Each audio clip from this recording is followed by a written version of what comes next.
Est-ce que tu as déjà ressenti ça chez toi? Tu regardes ton salon, ta chambre et tu te dis, c'est joli.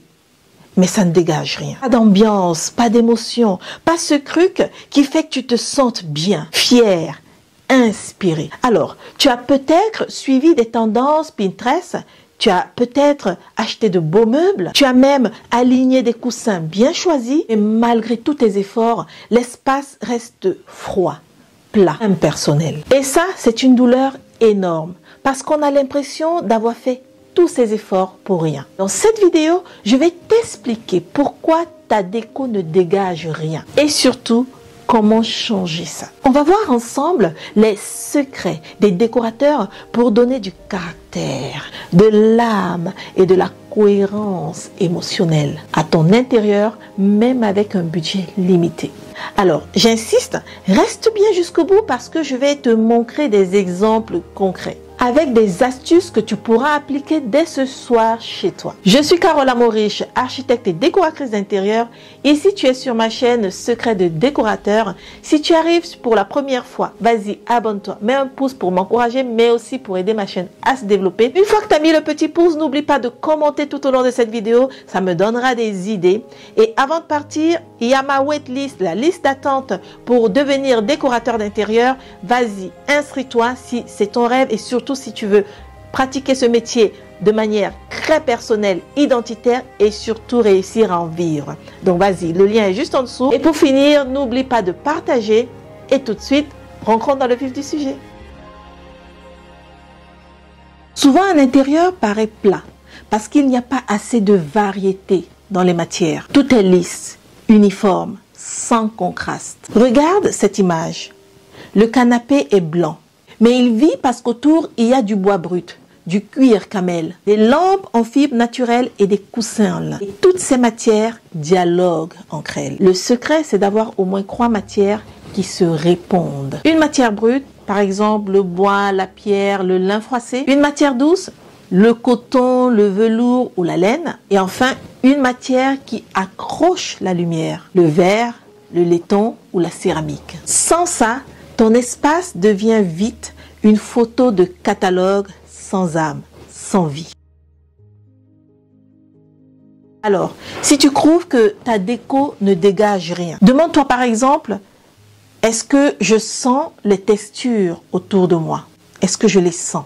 Et si ta réponse est non, si tout est plat, ajoute par exemple un plaid en laine tricotée, une lampe texturée, un tapis épais, ou même une simple poterie artisanale.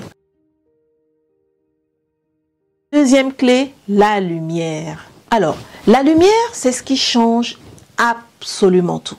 Absolument tout. Un espace peut avoir de beaux meubles, mais s'il est mal éclairé, il sera toujours triste. Regarde la différence avec une chambre avec un plafonnier blanc froid et une chambre avec 2 lampes de chevet qui diffusent une lumière douce et dorée. C'est instantané.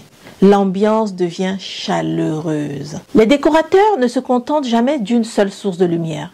Ils en créent plusieurs à différents niveaux. Une lumière fonctionnelle, celle qu'on trouve sur les plafonniers ou les spots. Une lumière d'ambiance, les lampes à poser, les lampadaires, les appliques. Et une lumière d'accent, les bougies, les guirlandes et les éclairages de tableaux, par exemple. Et c'est ce mélange qui donne une âme à ton intérieur.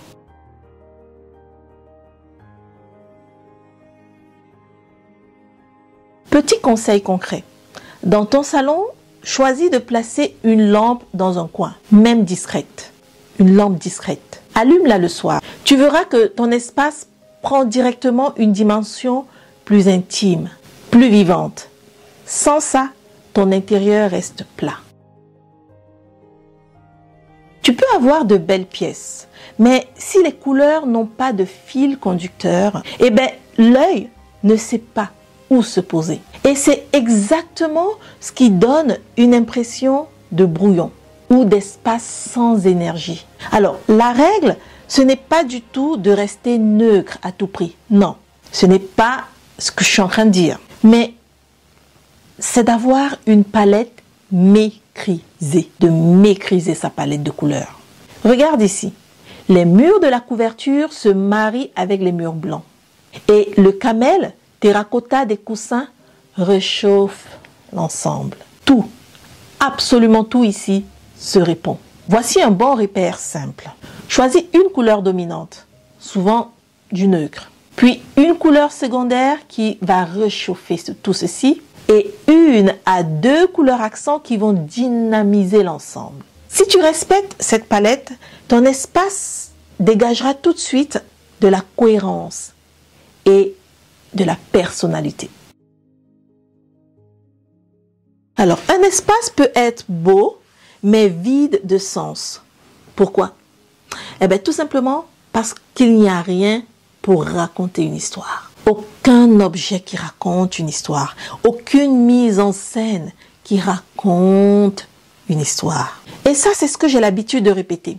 La déco, ce n'est pas d'abord une histoire d'esthétique, mais c'est une question d'identité. Identité. Mets en avant des objets qui parlent de toi. Un cadre rapporté de voyage, un vase artisanal, un objet ancien chiné à la brocante, une photo qui te touche vraiment. Regarde cet exemple. Les planches en bois dans la cuisine, posées simplement contre le mur. Elles ne sont pas seulement utiles, mais elles racontent une histoire de convivialité, de repas partagés et d'artisanat, d'authenticité. L'artisanat, c'est l'authenticité. Sans ces petits détails, ton intérieur restera joli, oui, mais sans âme. Pour finir, ce qui manque souvent, c'est une mise en scène cohérente. Je dis ça parce que tu peux avoir de beaux objets, mais si tu les poses au hasard, ton œil ne comprendra rien. Les décorateurs pros travaillent toujours avec du rythme. Le rythme. Il s'agit par exemple des hauteurs différentes. Concrètement, je veux parler d'intégrer des hauteurs différentes. Comme quand tu regardes ici, là, tu as un niveau et là, tu as un autre niveau. Là, c'est un autre niveau. Ce sont des hauteurs différentes.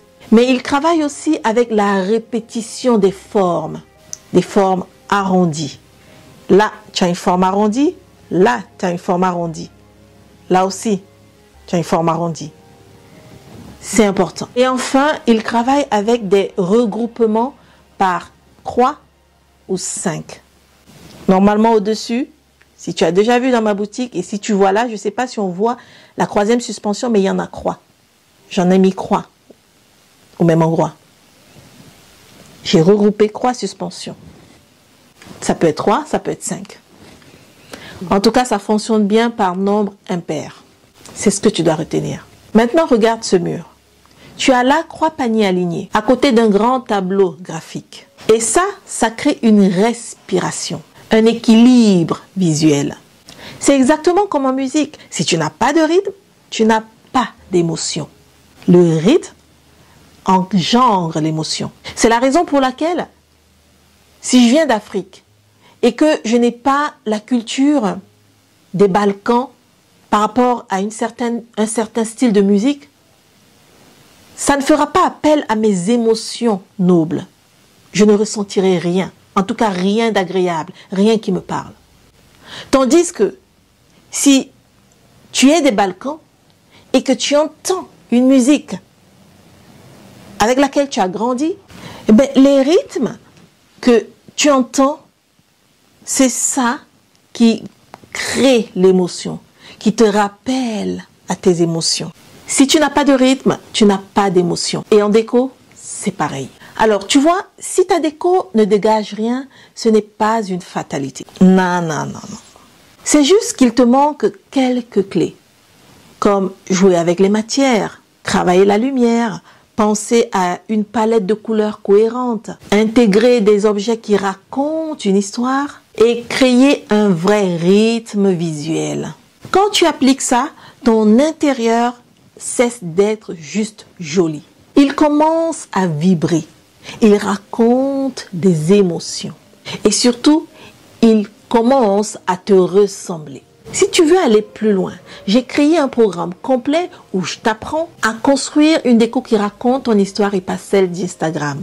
Alors certes, c'est un programme qui est réservé à ceux et celles qui veulent en faire leur métier, des futurs décorateurs d'intérieur, ou même à des décorateurs et décoratrices d'intérieur qui sont déjà dans le métier, mais qui n'arrivent pas à se différencier, à trouver leur style et surtout à en vivre. Mais ne sait-on jamais, peut-être que toi aussi tu as envie de tenter l'aventure si tu es en reconversion ou tout simplement tu veux réussir à décorer ta maison, à décoder tous ces codes de la déco. Donc vas-y, la liste d'attente est juste en dessous. Pour l'instant, j'ai mis en place une liste d'attente parce que mon programme n'est pas encore lancé. Je travaille encore en profondeur là-dessus et je ne commencerai qu'avec une toute petite minorité. C'est important. Donc, inscris-toi dans la liste d'attente et tu vas commencer à recevoir plein d'astuces et d'idées importantes. Je précise, pas de spam. Je ne spamme pas les gens, moi. Non.